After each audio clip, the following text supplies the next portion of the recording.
What's up, Pirates Nation? Oliver Nissi, Team Insider, with you here in Pirate Studios in Worcester, Massachusetts, bringing you a brand new show to the Massachusetts Pirates. It's called Pirates Weekly, and joining me is fellow Team Insider Leverette Ball.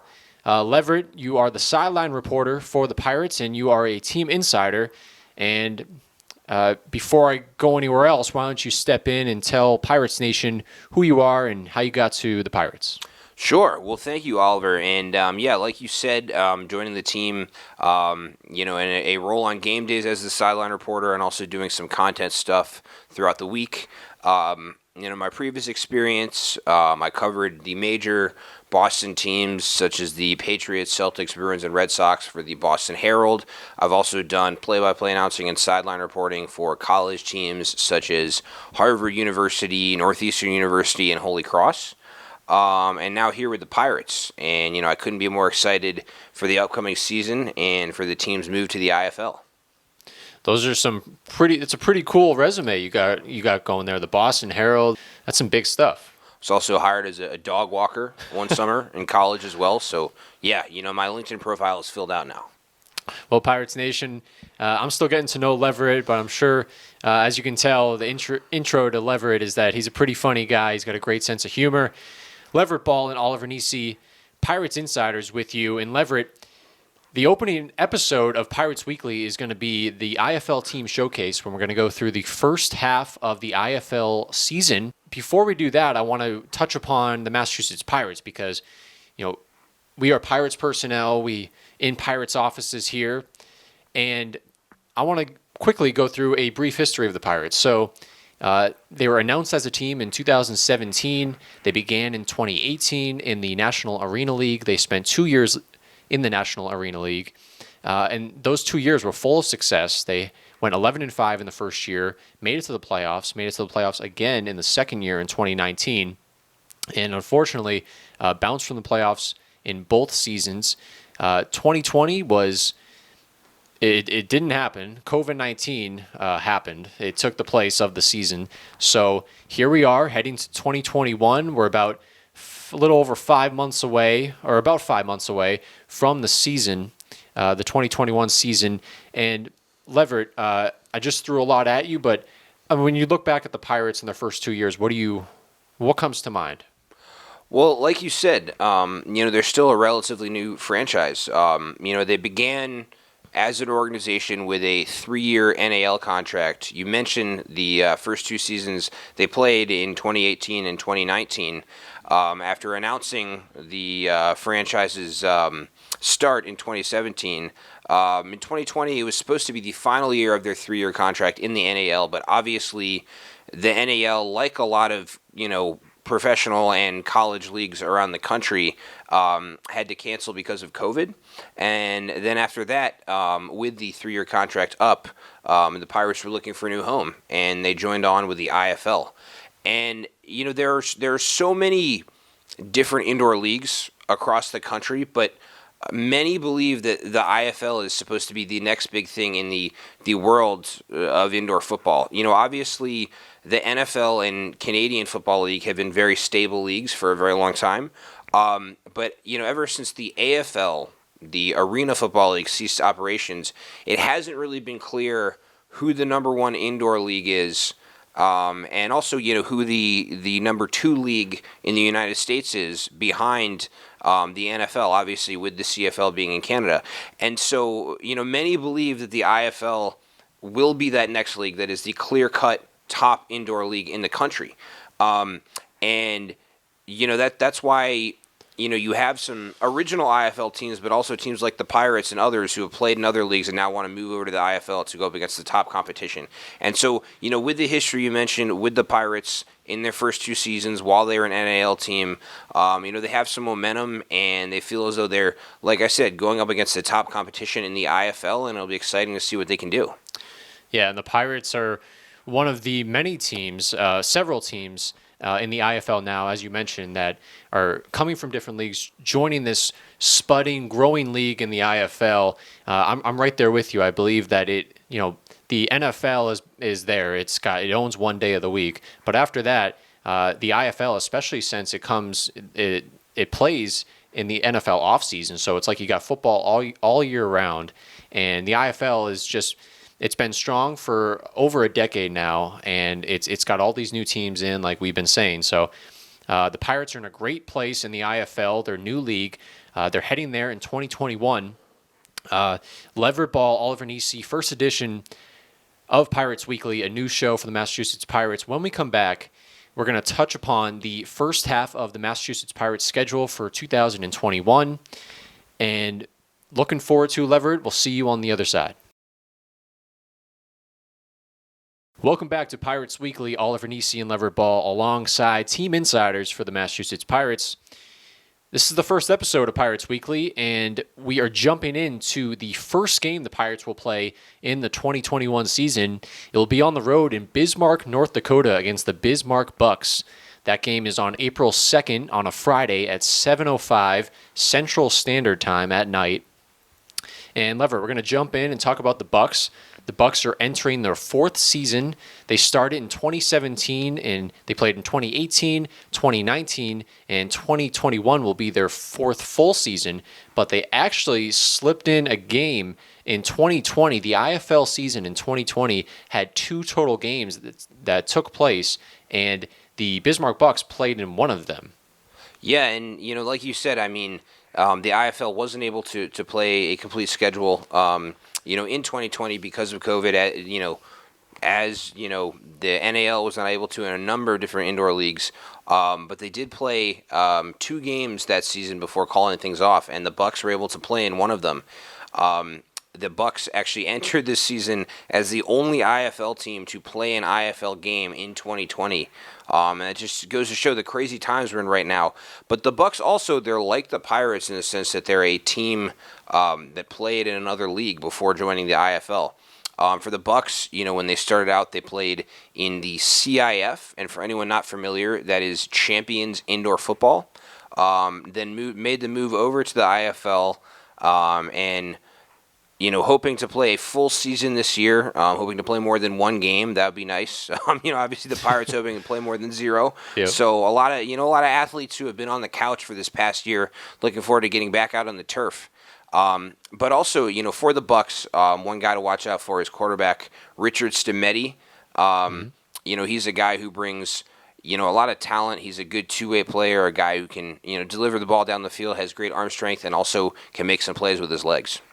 Yeah, and Stemedi, in 2019, when he last played, he played at Henderson State University in Arkansas, and Stemedi, he led the Reddies, the Henderson State Reddies, to a 9-2 regular season record. He finished second in the league in passing yards, 24 touchdowns, 11 interceptions.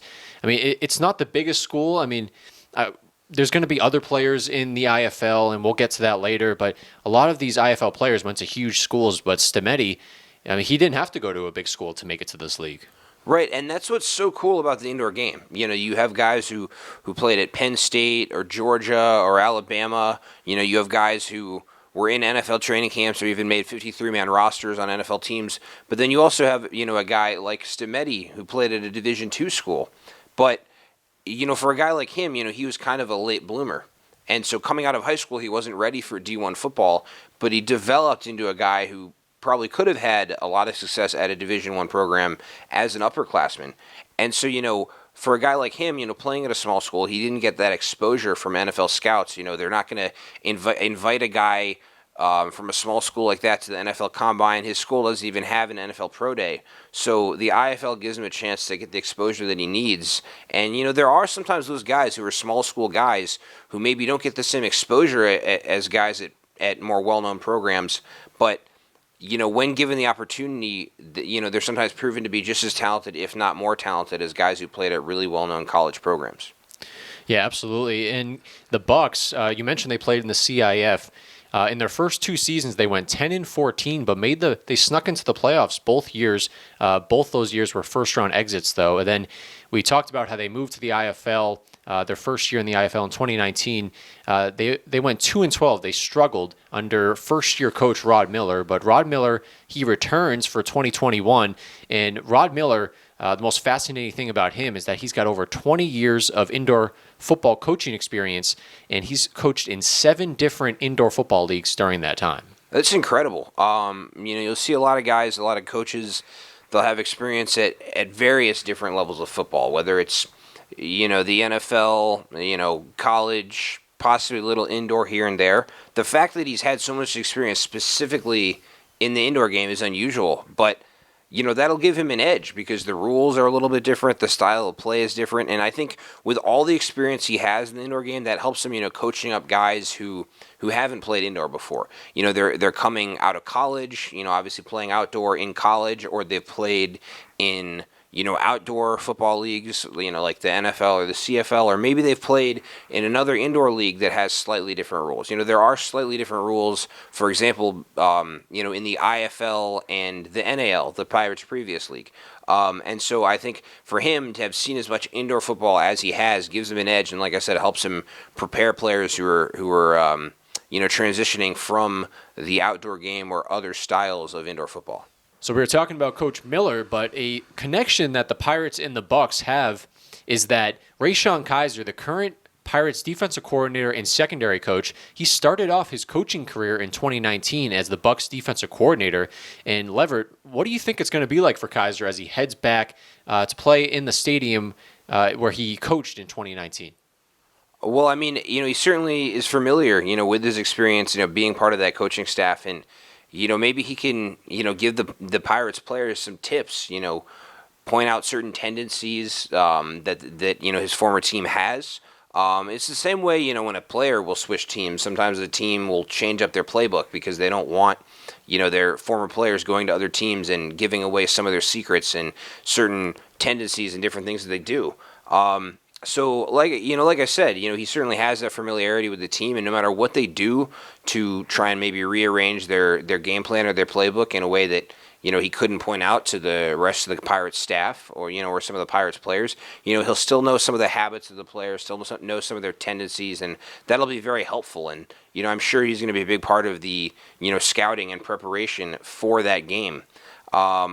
It's almost like, especially also now, with the new team, with the Pirates, it's almost like, if you break up with your girlfriend and then you go out in public with a new girlfriend, and you see your ex walking down the street, and you're like, whatever, I found someone new. He's found a new home here with the Massachusetts Pirates.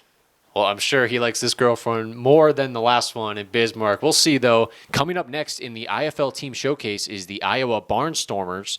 They are the Massachusetts Pirates' opening night at home. We'll get to them next. Next up on the IFL Team Showcase are the Iowa Barnstormers. The Barnstormers play the Pirates in the second game of the 2021 season. They come to town at the DCU Center. That game is on April 10th. And the the Pirates also go out to Iowa to play the Barnstormers in Week 6. So 2 matchups against the Barnstormers early on in the IFL season. Leverette, I'll turn it over to you. Why don't you tell us about the Barnstormers' rich history? Yeah, I mean, they certainly have a ton of history. They've been around for quite a while, and they were actually one of the original AFL teams, the very well-known Arena Football League, which for quite a while was the most well-known league, in all of indoor football, and got plenty of ESPN coverage. After the AFL went out of business, the Barnstormers moved over to the IFL. But during their AFL days, they actually had Kurt Warner. You folks may have heard of him. Kurt Warner, the NFL Hall of Famer. He was a guy who played, indoor, played in Europe, had to kind of bounce around before he got into the NFL, and he was certainly a late bloomer. Actually, few people know this, but he got his professional start with the Iowa Barnstormers. Yep. And so, again, this is a team that goes way back, they've been able to continue their tradition now in the IFL, and they're going to be a tough opponent. It seems like Iowa and Sioux Falls are going to be some of the toughest opponents that the Pirates go up against in the IFL. Absolutely. And getting back to Warner, I mean, he was the NFL MVP. I mean, you mentioned he was the Hall of Famer, but also the MVP, and he was a part of that NFL offense, The Greatest Show on Turf, which featured Marshall Faulk and Isaac Bruce, Torrey Holt. It was all possible due to Kurt Warner, and what a former NFL player. He really helped resurrect the Barnstormers. But we're going to keep going about the Barnstormers. Interesting about them is that they had all that success in the late 90s, and then 2001 came around. They bumped down to the AF2, which was the Arena Football League's developmental league at the time. And then from 2002 to 2007, they didn't play. And then they came back in 2008, and they joined the IFL in 2015. And in the last 3 seasons, they have 3 consecutive playoff appearances. The talk of this team, the Barnstormers, is Dequan Neal, the quarterback of this team. And Leverette, why don't you tell us about him? Yeah, I mean, Nikhil is quite a player. In 2019, he was named the IFL MVP. He led the league in passing touchdowns and also completion percentage. And his touchdown to interception ratio, he had 59 touchdowns to just 3 interceptions that season. I mean, those are like Madden numbers. I mean, I didn't even put up numbers like that in pickup football in the backyard. So he certainly had his way with IFL defenses, and I mean, the Pirates are going to have to keep an eye on him. And one thing you can do with a quarterback like that is just hit him. If you're dropping back in coverage, he's going to find holes in the defense and put balls where they need to be put. But if you can just hit him before he can get the ball off, that can really disrupt his rhythm. And, no quarterback likes getting pummeled to the turf every play. That's a position where you're more taught to avoid contact, unlike, you would as a running back or a linebacker. So with a guy like that, we've talked before about how talented the Pirates' defensive line is.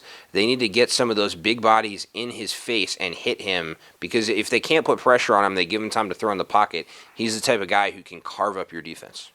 Yeah, he can't. He not only carves it up with his arm, but he also carves it up with his legs. He finished second in the IFL in rushing touchdowns last year. He had 24 rushing touchdowns on top of all those passing touchdowns. So Dequan Neal, this guy can tear a defense apart with his arm and with his legs.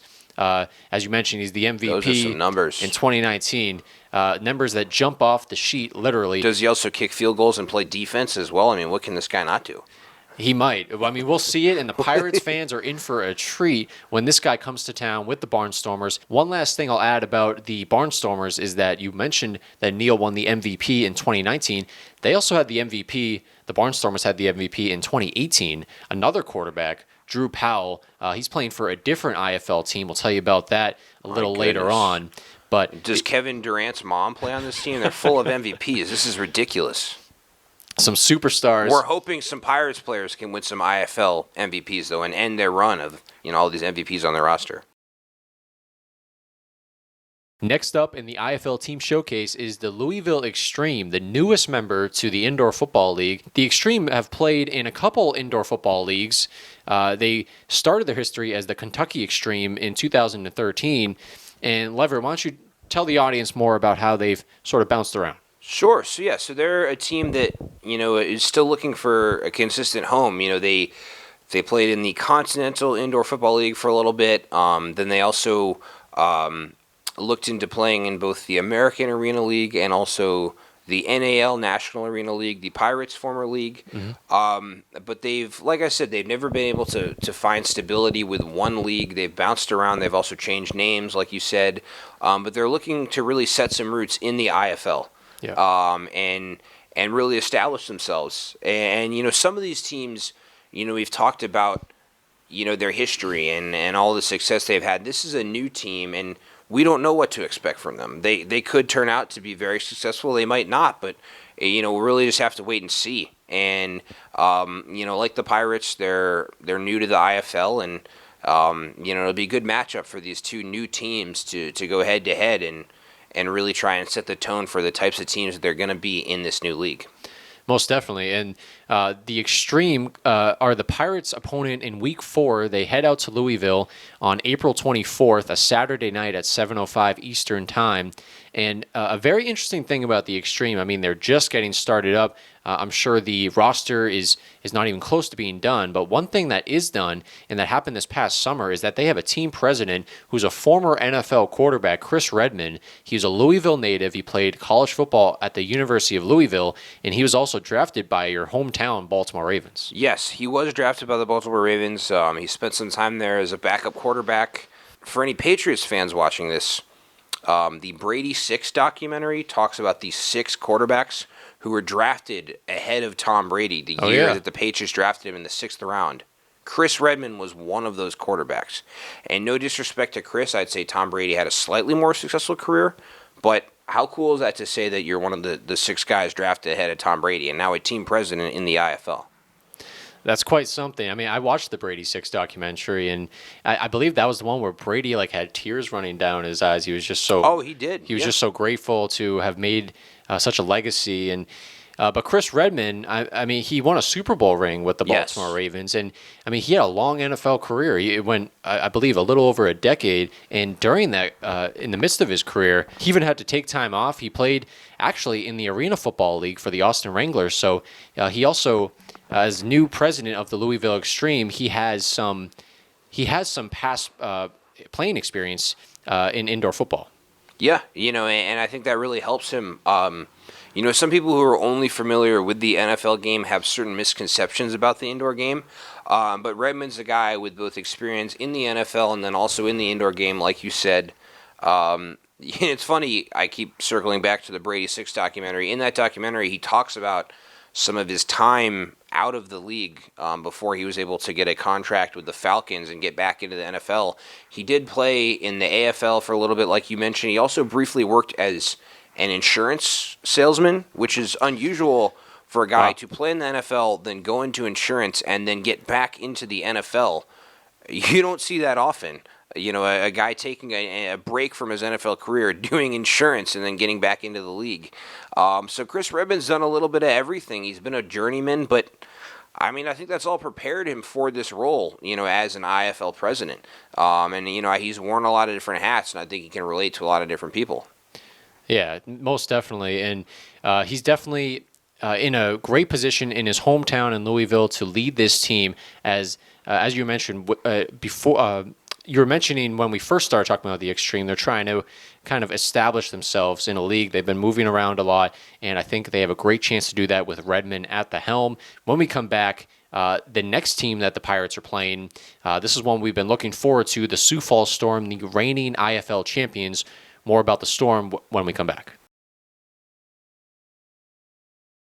Next up on the IFL Team Showcase is the Sioux Falls Storm.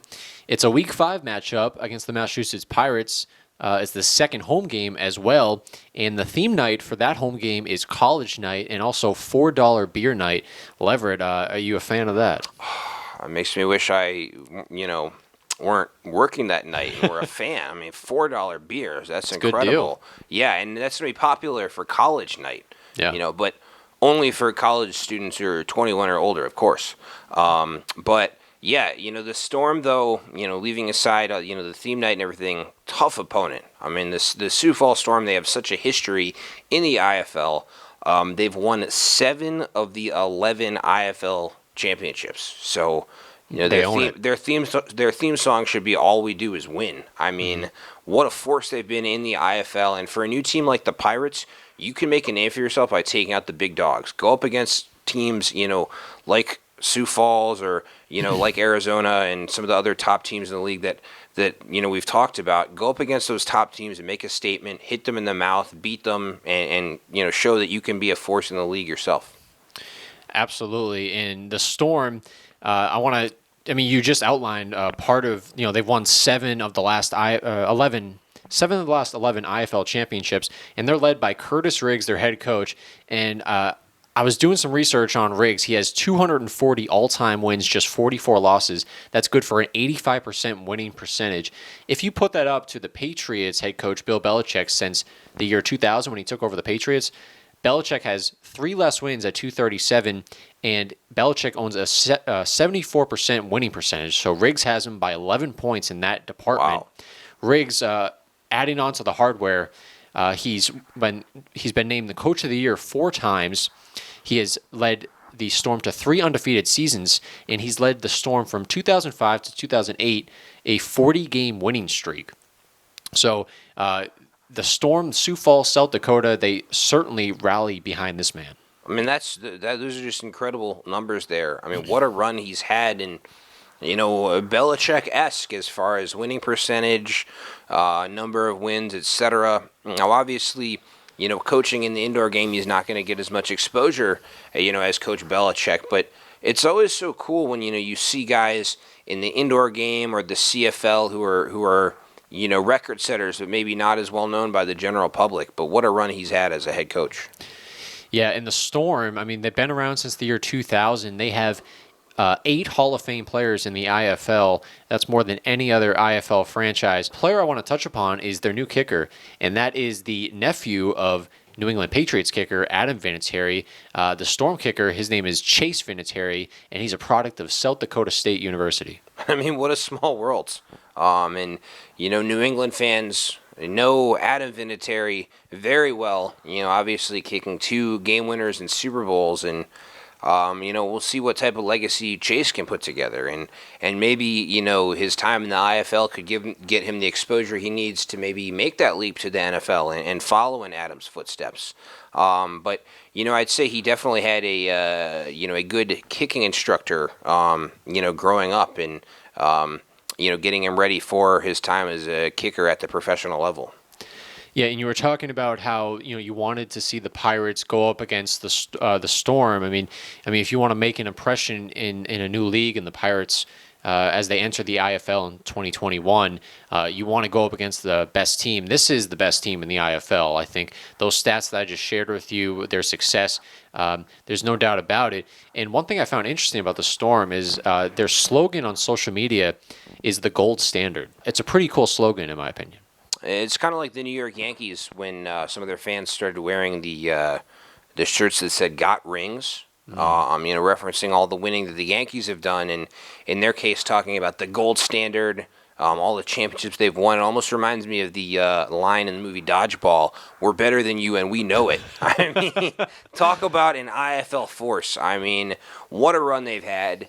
The Pirates can make such a big statement by beating them, and when they look through their upcoming schedule, that's one date that the Pirates have circled. I mean, they're locked in on that game. Not that they don't want to play well in the other games, but they really, really want to be on their A game that game and make a statement against the best team in the IFL. And the character in that Dodgeball movie who said that was Ben Stiller, the Purple Cobras, and perhaps the Pirates can take the role of Vince Vaughn, the not your average Joes, and pull off the upset. This game's in Week 5. It comes your way in Worcester at the DCU Center on Saturday, May 1st, the first day of May, a Saturday night at 7:05 Eastern. It's going to be one for the record books. I'm sure everyone's going to remember this game. Coming up next in the IFL Team Showcase is the Northern Arizona Wranglers, one of the newest teams in the IFL. We'll be right back. Welcome back to Episode 1 of Pirates Weekly, a new show for the Massachusetts Pirates Arena Football Team. Next up on the IFL Team Showcase is the Northern Arizona Wranglers, a Week 7 matchup against the Pirates. They'll be heading to Northern Arizona to play that game on May 16th, and it is the Wranglers play the Pirates just once, and the Wranglers, Leverette, are one of the newest teams in the IFL. The Wranglers are the 3rd team to play in Arizona currently in the IFL. I want to jump right into the players with the Wranglers, Leverette. Their quarterback, Derek Bernard, he has a lot of indoor football experience. He is a former IFL quarterback and former CIF quarterback. He's also had experience playing in the MLB farm system for the New York Mets as a pitcher. Well, and it seems like the Mets are the place to play, if you're a football guy trying to get into baseball. They have Tim Tebow currently playing in their minor league system as well. He had to miss his last season with the AAA Syracuse Mets because of COVID. They didn't have any minor league baseball. But I don't know if Sean Brackett wants to go the baseball route. Maybe he'll have to go play for the Mets as well. But, quite a bit of experience with both professional football and professional baseball. I mean, that just speaks to the type of athlete that he is. And plenty of experience in the indoor game, like you said, and he's really a special talent. Yeah, and the Wranglers, they're just getting started. As I mentioned, one of the newer IFL teams. They signed Bernard as their quarterback, but they also made a splash on the defensive line. They brought in Cam Thomas, who has plenty of NFL experience. From 2011 to 2016, he played in all 16 NFL regular season games.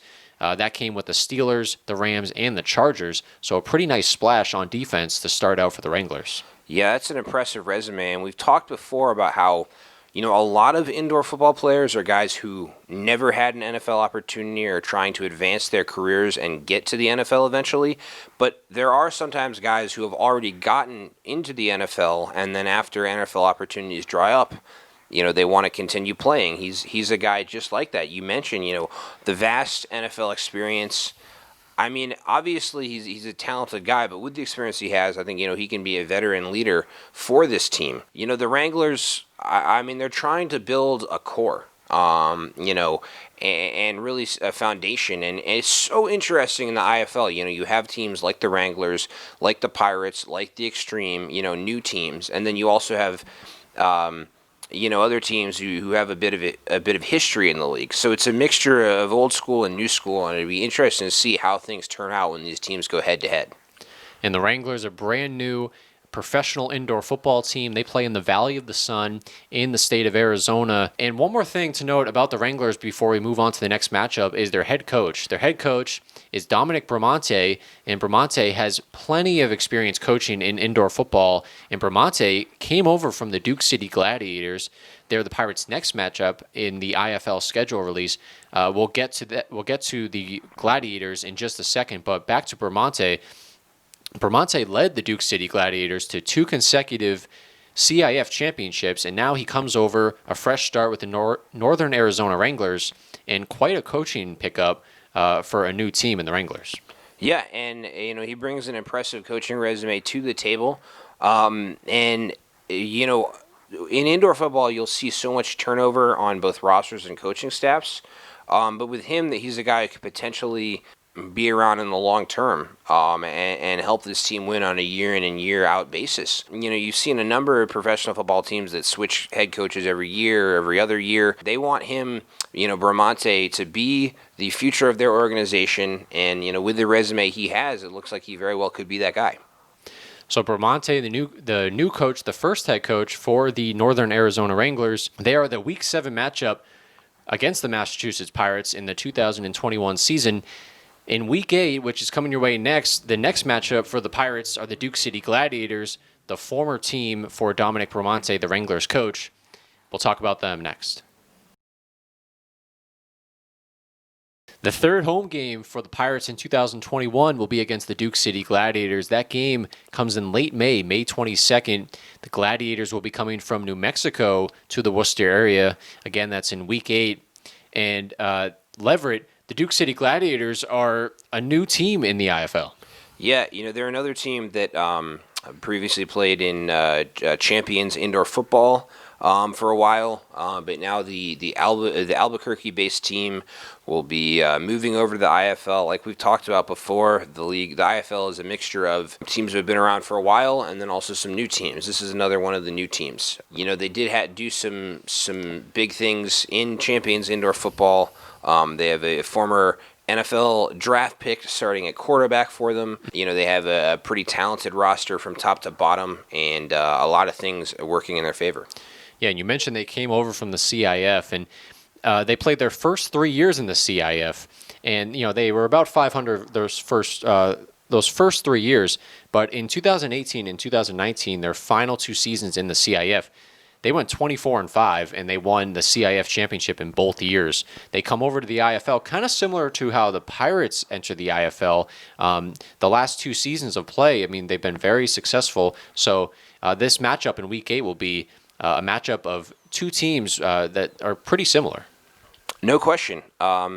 Like I mentioned, both teams that are new to the league, both teams that have had success in other leagues, and both teams with a lot of explosive talent, a lot of guys who could potentially advance to either play in Canada or the NFL. And they're both teams who are looking to prove something in their first season in the IFL, so both teams are going to have a lot of motivation heading into that matchup. And at that point in the season, we'll know a little bit more about these teams and how they look going up against IFL competition. But both teams, like I said, will head into that matchup with a full head of steam and a lot of motivation to go out there and play well. Yeah, and you started to talk about their players. You mentioned their quarterback. It's Nate Davis. He was a 5th-round pick in the 2009 NFL Draft by the 49ers. He also spent time with the Indianapolis Colts and the Seahawks in the NFL. And in 2019, Davis actually played for the Gladiators' rival in the CIF. He led the CIF in passing touchdowns and passing yards. So a nice blue chip player at quarterback for the Duke City Gladiators heading into 2021. They also re-signed their leading wide receiver, Dello Davis, who led the CIF in receptions in 2019. And on defense, they re-signed their starting linebacker, Jason Serta. He led the CIF in tackles. Yeah, and Serta, I mean, he is a hard-nosed player and a big hitter, at the linebacker position. There are different styles of play at the linebacker position. You have some of the speedy, edge rushers, at the outside linebacker position. You have guys who are more essentially big safeties, guys who drop back in coverage. He's an old-school linebacker, a guy who can, stuff the run, blitz up the middle, like I said, make a lot of big hits and really be a thumper right at the heart of that defense, and he's certainly an imposing presence for opposing offenses. And we're talking about the Gladiators right now, and we've touched upon some other teams in that region in the United States. I mean, we mentioned how the IFL, it's a national league. And, I mean, it covers the entire country. I mean, the Massachusetts Pirates are the first team to touch the East Coast. But getting back to the Gladiators, in that region in the Southwest, I mean, they're the lone team in New Mexico. But then later on in the schedule, we're going to get to the Frisco Fighters in the Dallas area in Texas, the only IFL team in Texas. And then we've talked about the Northern Arizona Wranglers, and there's two other IFL teams in Arizona. So in the Southwest region, I mean, the IFL is doing very well. Oh, no question. That's where a lot of the top talent is. And now, like you said, they're expanding with the Pirates being their first East Coast team. But the goal is for this to not just be a regional league, but a national league, similar to the way that the NFL is played with teams all over the country, a 16-game regular season schedule, teams flying around the country throughout the season. That's similar to the setup that they're going to have in the IFL, with the long season and with the Pirates, traveling throughout the season nationwide, not just going up against East Coast teams. So it's certainly going to be a challenge, but I think the Pirates are cut out for it, and they're looking forward to embracing that challenge. Well, there you have it. That is the first 8 weeks of the IFL schedule release. Next episode of the Pirates Weekly, it will be the schedule release part 2. We're going to break down weeks 9 through 17. The Pirates got a lot more games coming up, and we're going to break down those teams. But when we come back, we're not ending this show just yet. When we come back, Leverette and I are going to recap what we talked about today, and you will get our thoughts on the first half of the Pirates season. We'll do that next. Oliver Nissi, team insider for the Massachusetts Pirates, alongside Leverette Ball, fellow team insider for the team. We just gave you the Pirates' first half of the schedule for the 2021 season. And Leverette, I want to get your take on what we were just talking about. How do you think the Pirates are going to fare in the first half? I mean, I think they're ready to go. They do have a lot of tough opponents. There's a lot of talent in this league, but I think they can handle it. And I think they're going to have similar success to what they had in the NAL. We talked about how well they played in the NAL during the regular season. During their time in the NAL, they were a good regular season team. They just didn't have the best of luck in the postseason. So I think the Pirates have that motivation in their first IFL season to, continue to play good football during the regular season, but then try to make a run in the postseason. And how cool would that be? Obviously, let's not get ahead of ourselves, but how cool would that be if the Pirates could go on a championship run in their first season in the IFL? Everyone here in Worcester and throughout the state would be thrilled. But we have to take baby steps. Rome was not built in a day. IFL champions are not built in a day. You can't just speak an IFL championship into existence. That being said, it would be really cool if the Pirates could win a championship in their first season, but you can't speak it into existence. But I'm excited for this season. As am I, and I that would be quite something to bring a championship to Worcester. I'm sure the Pirates would love that. We would love that. Yes. There you have it, the first episode of Pirates Weekly, a new show brought to you by the Massachusetts Pirates. Oliver Nissi alongside Leverette Ball, team insiders for the team. Happy to have you join us in our first episode. You can catch us next week. Next Friday, we'll be dropping episode 2. It'll be the second half of the schedule release. And Leverette, it was a blast. And Pirates Nation, we'll see you next week.